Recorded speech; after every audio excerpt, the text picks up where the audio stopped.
안녕하세요. 서울 근교에 살고 있는 이혼한 지 얼마 되지 않은 30대 여자예요. 이혼 사유는 남편이 제가 싫어졌다는 것이었는데요. 한때는 제가 없으면 하루도 살 수 없다던 사람이었는데 이혼할 무렵엔 함께 있는 것이 숨 막힌다고 하더라고요. 꼴도 보기 싫다면서요.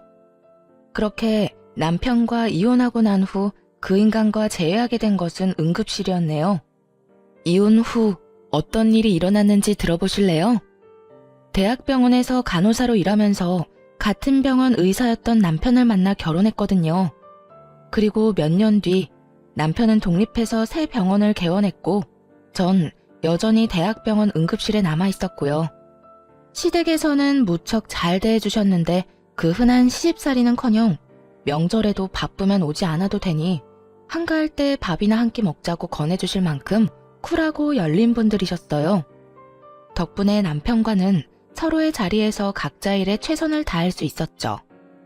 남편은 시댁 부모님의 도움으로 개원할 수 있었는데 점점 자리를 잡아가고 있었고요. 그런데 병원에 환자가 늘어나면 늘어날수록 남편이 점점 변해가기 시작하더라고요. 예민한 건 둘째치고 점점 절 배우자가 아닌 도우미 정도로 여긴다는 기분이 들 때도 있었어요. 청소는 제대로 하는 거 맞아? 이불 빨래는 언제 했어? 숨 쉴 때마다 목이 쾌쾌해. 여보, 나 밤샘 근무하고 이제 들어왔어. 눈 밑에 다크서클 안 보여? 아, 그랬어? 그러면 오늘은 집에서 쉬면서 대청소랑 이불 빨래 싹 좀 해. 하는 김에 에어컨도 좀 닦고 말이야. 에어컨 청소는 주기적으로 하고 있는 거 맞지? 이 집엔 나 혼자 사는 거야? 어떻게 모든 일을 나만 해? 당신도 손 있고 발 있잖아. 심지어 당신은 야간 진료는 하지도 않잖아. 내가 밤새워 고생하고 온 날엔 당신이 살림 좀 해주면 안 돼? 나도 힘들어. 누가 당신 보고 안 힘들대? 그런데 집안일은 나보다 당신이 더 잘하기도 하잖아. 내가 해봤자 어차피 당신이 다시 하게 될 텐데 이왕 하는 거 잘하는 사람이 하면 2번 일 안 해도 되잖아. 아, 서재도 좀 치워줘. 완전 엉망진창이야. 청소뿐만이 아니었어요. 반찬 투정까지 부리더군요. 어떤 날은 반찬이 마음에 들지 않는다며 있는 대로 짜증을 내고 나가버리기도 했죠. 가장 대접도 못 받는 기분이라나 뭐라나요. 그래도 이런 남편을 보며 이해해보려고 노력했어요. 얼마나 피곤하고 힘들면 저렇게 예민해질까 하며 측은했거든요. 하지만 이런 인내심도 친정을 무시하는 태도 앞에서 결국 폭발했죠. 그날은 친정엄마의 환갑이었어요. 바쁜 남편 스케줄에 맞춰 일부러 식당을 점심시간에 예약하고 혹시나 하는 마음에 아침을 먹는 자리에서도 약속 시간과 장소를 여러 번 언급했거든요. 그런데 약속 시간이 지나도 남편은 오지 않더라고요. 연락 한 통 없이 말이에요. 결국 남편에게 전화를 걸었고 남편은 아주 태연한 목소리로 이렇게 말하더군요. 깜빡했어. 뭐? 어떻게 다른 것도 아니고 엄마 생신을 잊을 수가 있어. 내가 며칠 전부터 그리고 오늘 아침에도 이야기했잖아. 귀에 딱지 앉을 것 같으니 그만 이야기하라고 했던 게 당신이야. 그런데 뭐? 깜빡했어? 바쁘다 보면 그럴 수도 있지. 돈 좀 보낼 테니까 장모님 드려. 뭐? 안 오겠다는 말이야? 지금이라도 와서 얼굴 비추고 가. 지금 점심시간이잖아. 점심시간이라고 마냥 노는 줄 아냐? 지금도 할 일이 태산이거든. 아휴, 뭘 알아야 대화가 통하지. 하여튼 난 못 가니까 당신네 식구끼리 좋은 시간 보내. 그 순간 이성의 끈이 뚝 하고 끊기는 느낌이었어요. 바로 남편의 병원으로 찾아갔고 거기서 본 풍경에 어이가 없었네요. 바쁘다던 남편놈은 간호사들과 모여 앉아 시시덕거리며 커피를 마시고 있더군요. 생각 같아서는 그 자리에서 남편에게 따져먹고 싶었지만 차마 입이 떨어지지 않더라고요. 남편의 체면도 있었지만 제 얼굴에 침 뱉는 짓이란 걸 알고 있었으니까요. 가까스로 화를 참고 남편과 함께 진료실에 들어갔어요. 아니, 여기는 왜 쫓아온 거야? 몰라서 물어? 바쁘다며. 당신한텐 커피 마시는 일이 바쁜 일이니? 다른 날도 아니고 환갑이야, 환갑. 그런 날에 간단하게 점심 한 끼 먹는 것도 그렇게 힘이 들어? 아, 깜빡했다고 했잖아. 이미 늦었는데 가봤자 눈치밖에 더 보여? 괜히 내가 가서 분위기 망칠 바엔 안 가는 게 서로 좋잖아. 지금 그걸 말이라고 해? 당신 일정 맞춘다고 이 근처로 예약했고 시간도 일부러 점심시간으로 잡은 거야. 그런데 당신이 빠지는 게 말이 돼? 그까지 환갑이 뭐라고 이 유난을 떨어? 그냥 생일이잖아. 1년에 한 번씩 있는 생일. 그까지 생일 때문에 병원까지 찾아와서 피곤한 사람 붙잡고 큰 소리 내야겠어? 남편은 미안하단 말 한마디 없이 당당한 태도였고, 그런 남편의 손에 들린 커피를 빼앗아 그 당당한 얼굴에 뿌려버렸어요. 야, 너 이게 뭐 하는 짓이야? 정신 차리라고. 내가 요즘 당신 힘들다고 다 이해해주니까 나나 우리 집이 우습게 보이나 본데 정신 차려. 그날 밤 남편은 집으로 들어오지 않았어요. 남편의 첫 외박이 있던 날이었네요. 도대체 언제부터 사이가 이 지경이 되었는지 가늠도 되지 않더라고요. 복잡한 생각에 잠겨 째깍째깍 흘러가는 시간을 보며 애를 태우던 그때 시모에게서 전화가 왔어요. 아가, 어제 사돈은 잘 만나고 왔니? 좋은 시간 보냈어? 다정한 시모의 목소리를 듣는데 참았던 눈물이 터져 나왔네요. 아무런 대답도 하지 못하고 대성통곡을 하는데 시모는 아무 말도 하지 않고 가만히 기다려주시더군요. 그렇게 한참을 울고 나니 진정이 되었고 그제야 무슨 일이냐고 물어보시더라고요. 어머님, 그게 어제 그의 생신 자리에 오지도 않았어요. 바쁘다고요. 그래서 병원 찾아갔더니 간호사들이랑 커피 마시고 있더라고요. 그 모습이 너무 화가 나서 얼굴에 커피를 부어버렸는데 자기도 화가 많이 났는지 집에 안 들어왔어요. 뭐? 그러면 외박을 했단 말이야? 네. 병원 일로 점점 예민해지기 시작하더니 이젠 뭘 어떻게 해야 할지 모르겠어요. 이 녀석이 우리가 알아서 할 테니 넌 가만히 있거라. 그날 저녁 시댁에선 저와 남편을 불렀고 시댁에 도착했을 즈음엔 이미 한바탕 난리가 났더라고요. 벼락같이 호통을 치는 시부와 그런 시부 앞에 무릎 꿇고 앉아있는 남편. 남편은 아무 말도 못하고 고개만 숙이고 있더군요. 이 녀석아, 내가 너 이딴 식으로 집사람 마음고생시키라고 병원 열어준 줄 알아? 대학병원 있을 때보다 사는 게 편해졌으면 가정에 더 잘할 생각을 해야지. 그걸로 네 마누라한테 생색이나 내고 바쁘다는 핑계로 사돈 어른 생신도 나몰라라 해? 생색이 아니라 정말 피곤해서 좀 예민해진 거예요. 생신은 정말 깜빡했어요, 아버지.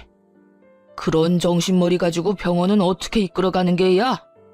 이딴 식으로 굴 거면 지금이라도 간판 내리거라. 아버지, 제가 잘못했어요. 앞으로는 절대 그런 일 없도록 할게요. 너 이 녀석, 다신 이딴 일로 집사람 눈에서 눈물 빼지 마라. 알겠어? 네, 알겠어요.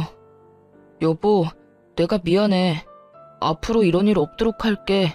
약속해. 개원 당시 워낙 받은 도움이 커서 시부모님들 말씀이라면 꼼짝도 못하던 남편이었죠. 이번에도 마찬가지였어요. 진심이라고는 느껴지지 않았지만 용서를 구하기는 하더라고요. 그리고 한동안은 잘하는 척도 했고요. 하지만 그럴수록 남편의 마음은 이미 떠난 것이 느껴졌어요. 아니, 단순히 마음이 떠난 것이 아니라 다른 이유가 있을 거라 확신하게 되었죠. 그렇지 않고서야 둘 사이에 큰 다툼이 있었던 것도 아니었고 기분이 상한 일도 없었는데 사람이 저렇게까지 변한 것은 말이 안 되니까요. 혼자 고민을 하다가 남편 병원에서 일하고 있는 동기에게 물어보기로 했네요. 꽤 긴 시간을 남편과 함께 보내는 친구이니 이유를 알지 않을까 해서였죠. 지연아, 혹시 우리 남편 요즘 무슨 일 있어? 원장님? 아니, 왜? 무슨 일 있으시대? 아니, 요즘 좀 이상해서 혹시 너는 알까 해서 연락해봤어. 요즘? 이상한 건 없었는데. 조금 예민하시긴 했지. 뭐 그거야 그럴 수도 있는 일이니까. 그거 말곤 다른 이상한 점은 없었는데. 혹시 우리 남편 여자 있는 건 아니겠지? 100번은 넘게 고민하고 물은 말이었는데 이 말을 들은 친구는 듣자마자 깔깔거리고 웃더라고요. 자신이 아는 한 그럴 리가 없다고 말이죠. 뭐? 넌 말이 되는 소리를 해. 네 남편을 어떻게 나보다 더 모르니? 네 남편 매일 병원에서 살다시피 하고 진료 끝나면 바로 집에 가는데 친구들도 점심시간에 잠시 병원에 와서 보고 가는 게 전부고 따로 약속 잡는 일도 없으신 것 같고 말이야. 너도 요즘 많이 피곤한가 보다 그런 생각까지 하는 거 보면. 그러지 말고 쉬는 날에 잠이나 좀 푹 자. 서로 예민하다 보면 자주 부딪히고 또 그러다 보면 별 생각이 다 드는 법이야. 그래 알겠어. 우리 남편한텐 내가 이런 이야기 한 거 비밀로 해줘? 당연하지. 얼른 좀 쉬어. 믿었던 친구였어요. 동기들 가운데서도 친했고 무엇보다 유부녀이기에 이런 마음을 더 잘 이해하고 상황을 객관적으로 볼 거라 생각했죠. 그런 친구의 조언을 듣고 나서도 이상한 기분은 사라지지 않았지만요. 그래서 결국 남편의 뒷조사를 시작했네요. 다들 뒷조사만 했다 하면 무슨 판도라 상자 열리듯 남편이 숨기고 있던 모든 것이 밝혀지곤 하던데 아니었어요. 허무할 정도로 아무것도 없더라고요. 친구의 말처럼 병원과 집을 오가는 단순한 생활의 반복이었거든요. 가끔 친구를 만나기도 했지만 다 남자들일 뿐만 아니라 그것마저도 차를 마시거나 편의점에서 캔 음료나 마시곤 헤어지는 게 전부더라고요. 술은 입에도 대지 않았고요. 병원에서 회식을 해도 1차에서 끝내곤 혼자 병원에 들러 나머지 일을 보곤 집으로 돌아오곤 했더군요. 딱히 뭐가 나오지 않아 다행스럽긴 했지만 정작 아무것도 나오지 않으니 한장할 노릇이었어요.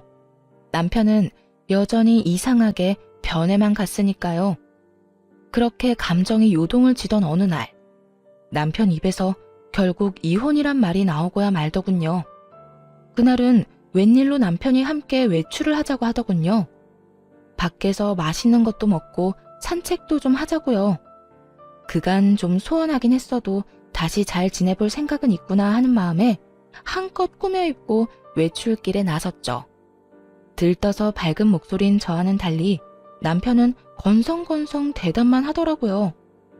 여보, 여기 진짜 오랜만이다. 여기 기억나? 여기서 우리 첫 데이트 했었잖아. 기억해. 그때 우리 둘 다 밤새고 씻지도 못하고 와서는 어떻게든 데이트 좀 해보겠다고 샷 왕창 추가해서 먹고 버텼는데 부부가 돼서 오니 감회가 새롭다. 그렇지? 그렇긴 하네. 기계를 가져와도 이것보단 다채로운 대화가 될 것이라는 생각이 들면서 화가 치밀어 오르더라고요. 이따위로 굴 거면 다른 곳도 아닌 우리의 추억이 있는 곳으로 오지나 말지. 이게 무슨 사람 하나 바보 만드는 짓인가 했죠. 기분이 상해 바로 자리에서 일어나 집으로 돌아와 버렸고 남편 역시 저를 뒤쫓아 집으로 돌아왔고요. 당신 진짜 나한테 왜 그래? 내가 뭘? 내가 뭘? 할 말 있으면 똑바로 말해. 하루 종일 사람 데리고 다니면서 정신은 다른 곳에 있었잖아. 꼭 똥마려운 강아지처럼. 내 눈치는 이리저리 살피면서 그러면서도 또 멍하니 딴 생각만 하고. 난 오늘 당신이 앞으로 잘 살아보자는 마음으로 산책하자고 한 줄 알았어. 오늘 간 곳이 죄다 우리한테 좋은 추억만 가득했던 곳이니까. 그런데 당신은 시큰둥해선 대답만 겨우 하고 나만 들떠있고. 그게 뭐야 도대체? 그럴 거면 왜 굳이 나가자고 한 거야? 입으로 뱉고 나니 정말 하루 종일 무얼했나 싶더라고요. 화가 많이 나 씩씩거리는 저를 남편은 한참 바라보더니 이내 하루 종일 품고 있던 말을 꺼내기 시작하더라고요. 내가 많이 고민해봤는데 우리 이혼하자. 나 더는 이렇게 못 살겠어. 목소리에 미안함이라곤 찾아볼 수가 없더라고요. 마치 제가 유책 배우자라도 된다는 듯 말이에요. 이혼? 지금 이혼이라고 한 것 같은데 내가 제대로 들은 거 맞아? 이혼하자고. 나 이제 당신이랑 사는 거 너무 힘들어. 그러니까 오늘 하루 종일 한 짓이 사실은 데이트가 아니라 당신 마음 정리할 시간이 필요했던 거네? 말하자면 마지막 점검 같은 거였어. 맞아? 꼭 그런 건 아닌데 당신하고 돌아다니면서 마음이 더 확고해지긴 했어. 내가 뭘 어떻게 했다고 그렇게 힘들어? 내가 당신을 힘들게 해? 그냥 당신이랑 같이 사는 것 자체가 힘들어. 당신이 뭘 잘못한 게 아니라 그냥 내가 이제 당신을 안 사랑해. 마음이 다 찢어지게 상처가 되는 말을 참 무덤덤하게도 하더군요. 마치 책을 읽듯 아무런 감정도 없이요. 그래도 함께한 세월이 얼만데 남은 정도 없다는 듯 말이에요. 이젠 사랑하지 않으니 이혼하자는 말을 듣는데 스스로가 너무나도 초라하고 또 비참하더라고요. 그리고 문득 나는 이 사람을 사랑하나? 하는 생각을 해봤어요. 그런데 저 역시 이 사람을 사랑하고 있진 않더라고요. 그냥 내가 한 선택이니 그냥 저냥 되는 대로 맞춰가며 어떻게든 살고 있었던 거죠. 우리 부모님 생각해서 그냥 참고 살아보려고도 했는데 이렇게 아무 감정 없이 살아서 뭐하나 하는 생각이 들더라. 이혼만 해주면 재산도 섭섭하지 않게 줄게. 그러니까 조용히 이혼만 해줘. 나 당신이랑 소송 같은 거 할 힘도 없고 마지막을 그렇게 지저분하게 끝내고 싶지도 않아. 알겠어. 그래, 하자. 이혼. 구질구질하게 눈물이라도 흘리며 매달릴 거라 예상했었는지 남편은 그제야 놀란 눈을 하고는 똑바로 쳐다보더라고요. 왜? 내가 울면서 매달리기라도 할 줄 알았어? 아니, 그건 아닌데 좀 더 이유를 물을 거라고는 생각했어. 나 싫다는데 물어서 뭐해. 들어봤자 상처만 깊어질 텐데 뭐. 당신 말 듣고 생각해보니까 나도 당신 사랑하는 건 아니더라. 그냥 저냥 어떻게 해서든 잘 살아보려고 맞춰가고 있었던 거지. 당신 말대로 그렇게 살아서 뭐 하겠어. 지금이 조선시대도 아니고 아니다 싶으면 애 없을 때 헤어져야지. 그렇긴 하지. 당신 괜찮아? 아니, 안 괜찮아. 사실 나 진짜 비참해. 하지만 어쩌겠어. 이혼하자는 말을 주워 담을 수도 없는 노릇이고. 어쨌든 말 나온 김에 하루빨리 이혼하자. 한 공간에 있는 것도 싫다는 남편과의 이혼은 생각보다 더 빠르고 간단하게 끝이 났어요. 결혼할 때는 상견례니 혼수니 함께 살 집이니 고민하고 하나씩 해결하기 바빴는데 그런 결혼보다 이혼이 더 빨리 끝나더라고요. 남편은 약속한 대로 재산을 나눠주었고 시부모님께 이혼 사실을 전해드렸어요. 마지막으로 물으마. 너 지금 이혼하면 너에게 해주던 모든 것들 다 끊을 것이야. 네가 이때껏 벌어들인 것 빼곤 다 뺏기는 신세가 될 텐데 그래도 이혼할 거야? 네, 아버지. 이미 되돌리기엔 늦었어요. 제 마음도 마음이지만 이 사람도 저한테 이제 마음 없어요. 한 공간에 있는 게 숨이 턱턱 막히기 싫은데 어떻게 같이 살겠어요. 남편의 말을 들은 시부는 저의 생각을 조심스럽게 물으시더군요. 아가, 네 생각도 같다 이거니? 네. 제가 싫다는 이 사람 말 듣고 생각해보니 별반 다르지 않은 마음이더라고요. 당시엔 싫은 마음까진 아니었지만 그렇다고 해서 좋은 마음도 아니었어요. 무엇보다 제가 그렇게도 싫다는 사람하고 저도 살고 싶지 않아요, 아버님. 일이 이렇게 돼서 죄송해요. 네가 죄송할 일이냐? 우리가 자식을 잘못 키워 네가 마음고생 많이 했겠구나. 우리가 미안하다, 아가. 아니에요. 두 분은 최선을 다해 잘해주셨는걸요. 이 말을 들은 시부와 시모는 더 화가 났는지 남편을 보며 무서운 얼굴이었죠. 아마 이게 진작 마음이 떠난 남편이 이때껏 제 곁에서 버텼던 이유였겠죠. 너는 각오하고 있겠지? 우선 카드부터 내놓거라. 집도 처분해서 줄 건 주고 남는 건 가지고 오고 병원은 들인 돈이 있으니 다 갚을 때까진 월세로 있으면서 투자금부터 갚거라. 너하고 새아가한테 주려고 했던 건물은 없던 일로 하마. 늘 말씀하신 대로 남편에게 해주던 모든 지원을 끊어버리시더군요. 상속 명목으로 주시려 했던 건물도 없던 일이 되었죠. 아버지, 다른 건 몰라도 건물은 이 사람과 결혼하기 전부터 주신다고 하셨던 거잖아요. 결혼 이혼이랑은 아무 상관도 없는 건데 그것까지 없던 일로 하다뇨. 네 이놈, 네 놈이 뭐 하나라도 받고 싶었으면 이토록 당당한 태도가 아니었어야지. 네 놈이 오늘 여기 와서 적어도 미안한 기색이라도 내비쳤다면 내 당장은 아니더라도 훗날 언젠가 건물은 주려고 했다. 그런데 지금 미안한 척만 하지 진심 어린 반성이란 없지 않느냐? 겉으로 나타나는 게 그 정도인데 네 속은 오죽하겠어. 모르긴 몰라도 잔치가 열려도 10대 번은 더 열렸겠지.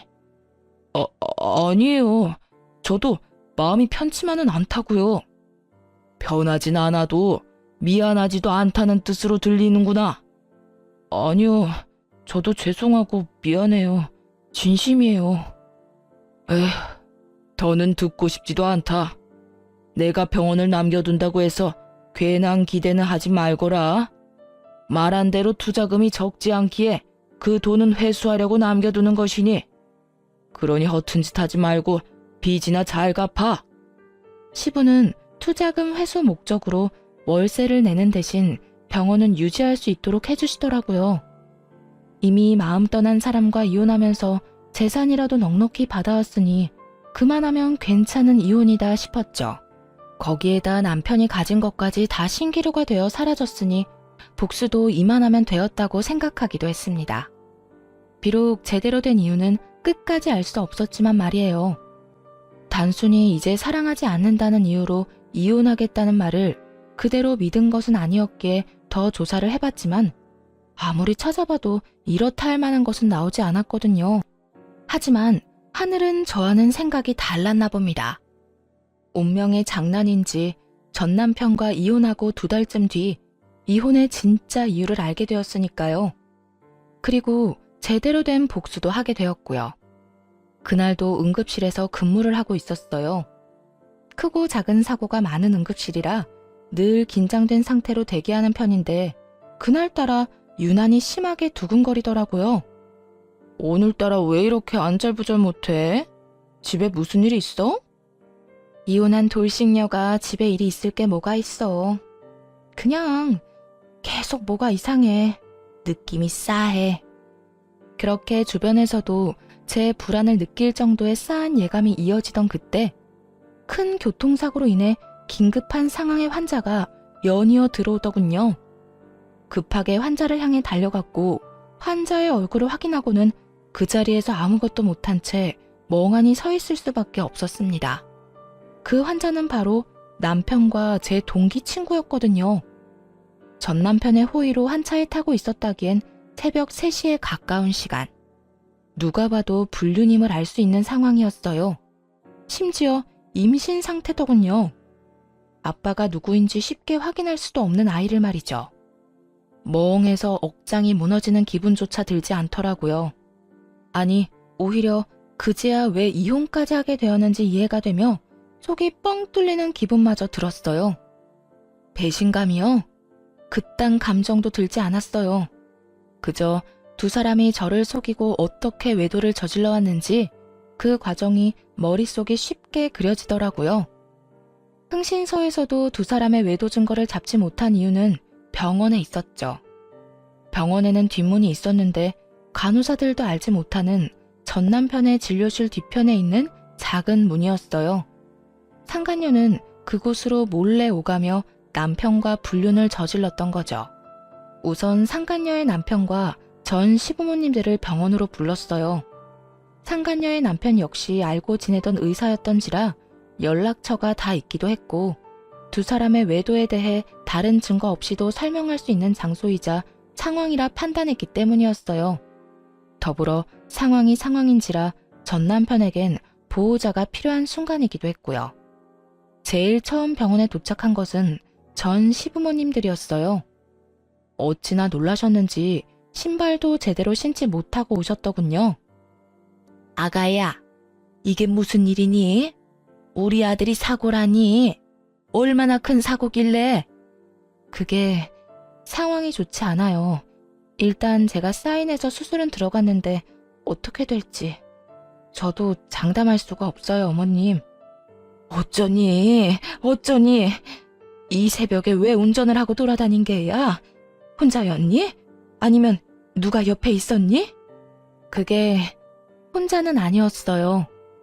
전 시모는 저의 곤란한 표정을 보더니 말하지 않아도 안다는 듯 손을 꽉 잡으셨고 전 시부는 두 눈을 질끈 감으시더군요. 저보다도 두 분이 더 상처를 받으신 듯 잡은 두 손이 미세하게 떨리고 있더라고요. 전 괜찮아요. 그런데 그 사람 상태가 생각보다 좋지 않아요. 일단 다른 건 생각하지 마시고 지금은 수술 생각만 하기로 해요. 보호자 대기실 저쪽에 있으니 가셔서 몸부터 좀 녹이세요. 그래, 일단은 애 몸부터 생각합시다. 아가, 너도 얼굴이 좋지 않아. 따뜻한 것 좀 마시고 일하거라. 응? 네, 아버님. 그렇게 전 남편의 상태를 전하고 두 분을 진정시키고 응급실로 돌아왔는데 상간녀의 남편이 뛰어들어오더군요. 가운을 입고 뛰어들어오는 걸 보니 병원에 있다가 달려오는 길인 듯 했어요. 수민 씨, 우리 지연이 많이 다쳤어? 걱정하며 뛰어들어오는 상간녀의 남편을 보며 고민이 되지 않았던 건 아니었어요. 굳이 둘의 불륜 사실을 지금 밝히는 게 맞을까 해서요.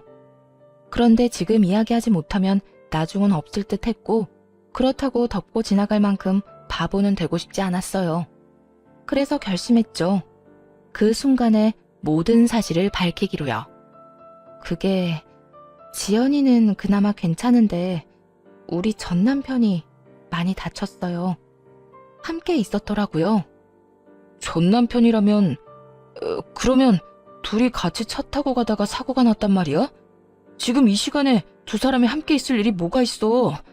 설마 아니지? 믿을 수 없다는 듯 멍하니 바라보는 상간녀의 남편을 보는데 그 심정이 이해가 되더라고요. 갑작스럽게 이혼 통보를 들었을 때가 떠오르며 말이죠. 절로 나오는 한숨을 내쉬며 다른 사실을 알려주었어요. 바로 상간녀의 임신 소식 말입니다. 그 설마가 사람 잡았네요. 엑스레이 찍기 전에 혹시 몰라서 검사했는데 지연이 임신이더라고요. 알고 있었어요? 임신? 지연이가? 아니, 몰랐어. 임신이에요, 지연이. 한 5주쯤 된 것 같은데. 하여튼 아기는 무사해요. 상간녀의 남편은 대답이 없었고 저 역시 더는 할 수 있는 말이 없더라고요. 비교적 적게 다친 상간녀가 급한 치료를 마치고는 자신의 남편을 향해 다가왔거든요. 여보, 어떻게 알고 여기까지 온 거야? 지금 병원에 있어야 하는 거 아니야? 지금 그게 중요해? 당신 바람 피우고 있었어? 어? 그게 무슨 말이야? 바람이 아니면 지금 이 시간에 당신이 왜 최 원장이랑 한 차를 타고 가다가 사고가 나? 그게 말이야? 됐어. 많이 다친 거 아니지? 치료 받을 거 받고 퇴원하는 대로 이혼 준비나 해. 나도 바빠서 병원 가야 하니까. 상간녀의 남편은 더는 말을 섞고 싶지도 않다는 듯 상간녀의 말을 잘라버리고 병원 밖으로 나가버렸어요. 상간녀는 그제야 제가 보이는 듯 언성을 높이며 따지고 들더라고요. 네가 우리 남편 불렀니? 응. 알다시피 보호자가 필요한 순간이라서 말이야. 때마침 연락처도 알고 있어서 불렀는데 왜? 왜? 지금 왜라는 말이 나와? 네 가정 깨졌다고 내 가정까지 깨겠다는 심보야? 야, 말은 바로 해. 내 가정도 네가, 네 가정도 네가 깬 거야. 애초에 바람 피운 연놈은 너랑 저 새끼인데 왜 애꿎은 내 탓을 해? 네가 내 남편을 불렀으니까. 그러게, 누가 사고가 나래? 아니, 누가 바람을 피우래? 너도 참 뻔뻔하다. 어떻게 나한테 그딴 걸 따질 생각을 해? 검사 받으면서 양심도 같이 두고 왔니? 정신 차려, 이 상간녀야. 넌 상간녀 중에서도 악질이야. 어떻게 동기 남편이랑 그딴 짓을 저질러? 그러면서 뭐? 원장님은 바람 피울 리가 없다고? 내가 발 동동 구르며 너한테 고민 상담할 때 내가 얼마나 웃었을까? 다른 사람도 아닌 당사자한테 그걸 묻고 있었으니 말이다. 너도 알지?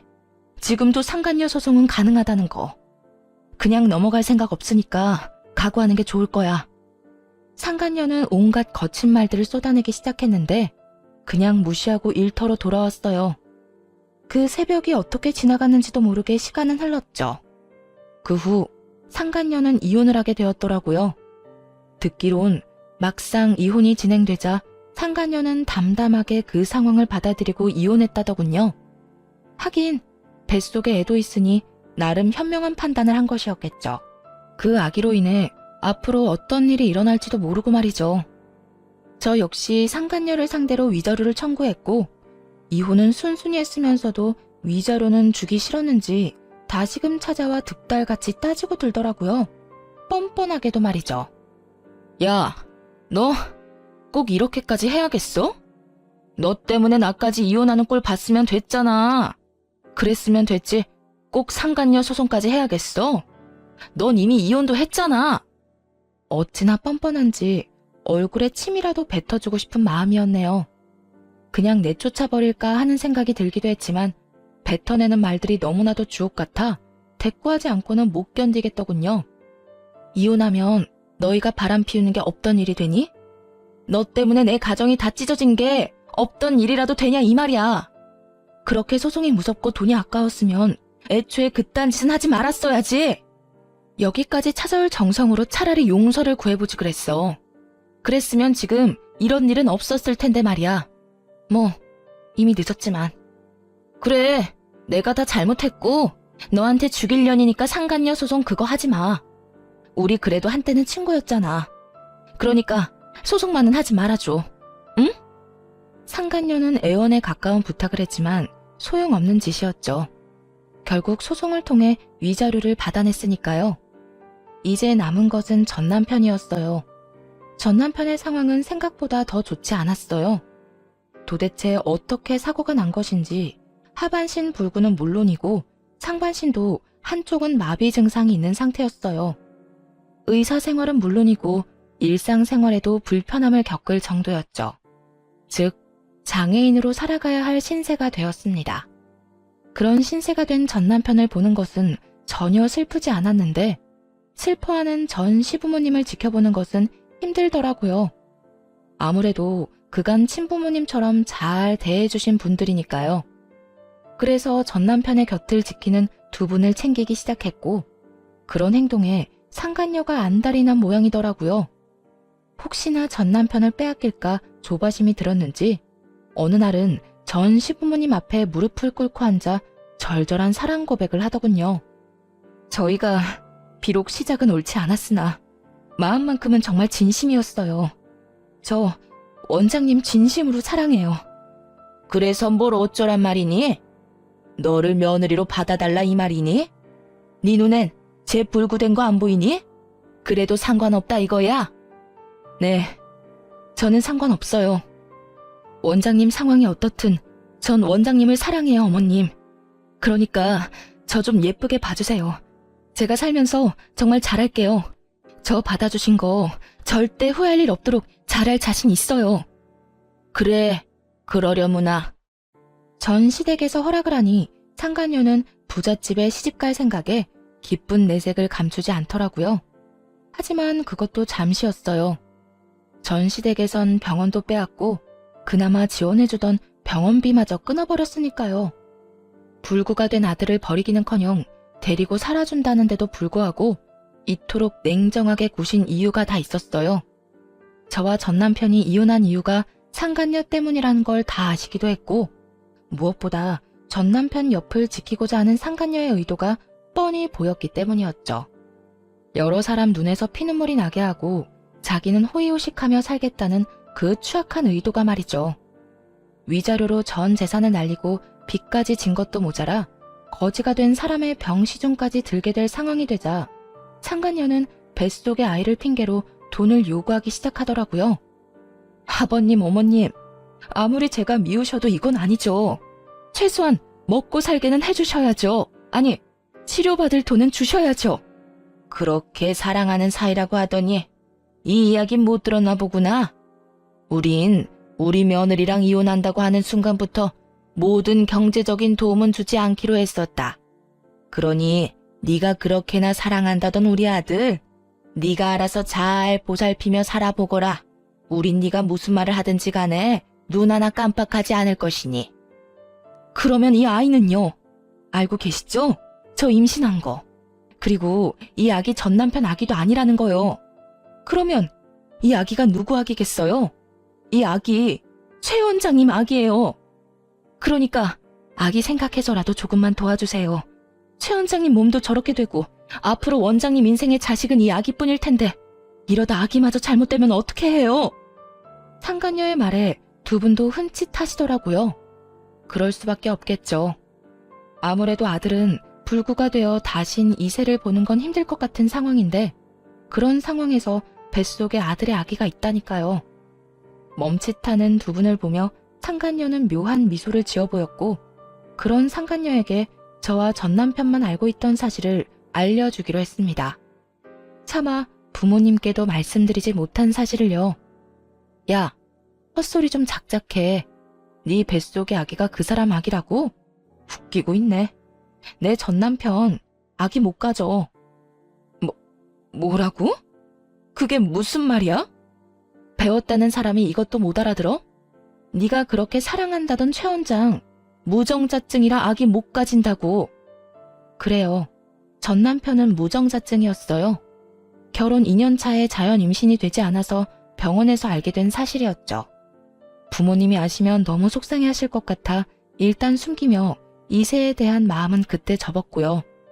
그런데 그런 사실을 모른 채 전 남편의 아기라고 우겨대니 참 기가 다 막히더라고요. 모든 사실이 밝혀지자 상간녀는 고함을 질러대며 끝까지 저를 모함하기 시작했어요. 거짓말 하지 마. 너 지금 나랑 이 사람 잘 먹고 잘 살까봐 일부러 없는 말 지어내는 거지? 난 분명히 원장님 아기를 가졌는데 무정자증이라니. 아니, 무정자증이라도 가능성은 있는 거잖아. 참 가능성이 있겠다. 그렇게라도 우겨보고 싶은 것 같은데 우길 걸 우겨. 정 우기고 싶으면 나처럼 증거를 내밀어 보든지.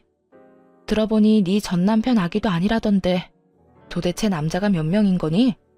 어디 숨겨둔 원장이 또 있기라도 한 거야? 뭐야? 너 지금 누굴 모함하는 거야? 그렇잖아. 내가 검사 결과를 봤으니 네가 임신한 것도 저 사람이 무정자증인 것도 확실한데 아기 아빠는 누구인지 알 수가 없고 이런 상황에선 다른 가능성이 떠오르지 않겠어? 아니야. 정말 아니라고. 아니에요, 아버님, 어머님. 설마 이 여자 말 다 믿는 건 아니죠? 지금 저 때문에 이혼하게 됐다고 화가 나서 이러는 거예요. 정말이에요. 제 말 믿어주셔야 해요. 전 남편이 무정자증이라는 사실에 상간녀도 그렇지만 부모님들도 충격이 크신 듯 하더라고요. 전 남편의 상태도 충격이지만 인간의 탈을 쓰고 아무렇지 않게 거짓말을 해대는 상간녀의 언행에 대한 충격이 더 큰 듯 했으니까요. 닥치지 못해?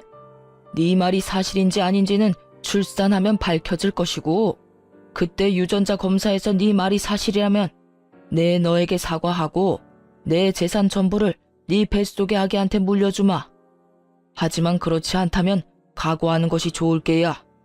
감히 다른 것도 아니고 핏줄을 두고 장난친 죄는 받아야 하지 않겠니? 전 시부는 처음 보는 무서운 표정을 지으며 상간녀를 몰아세우기 시작했어요. 상간녀는 뒷걸음치며 눈물로 호소하더군요.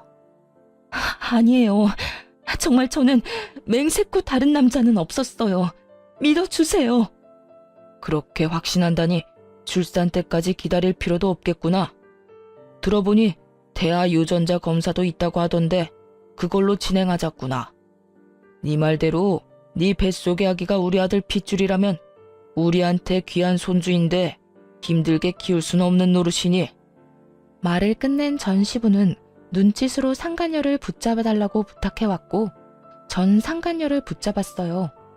붙잡힌 상간녀는 발악하며 고함을 질러대더라고요. 이거 놔! 이거 놓으라고! 너 태아 유전자 검사가 쉬운 줄 알아? 아직 합법으로 정해진 것도 아니라고. 이거 놔. 이거 놓으라고. 다 널 위해서 이러는 거야. 홀몸도 아닌데 합법이든 불법이든 빨리 검사해서 확실해지면 돈도 펑펑 쓰고 너도 아기도 좋은 거 아니야? 당당하다는 애가 왜 이래? 이거 놔!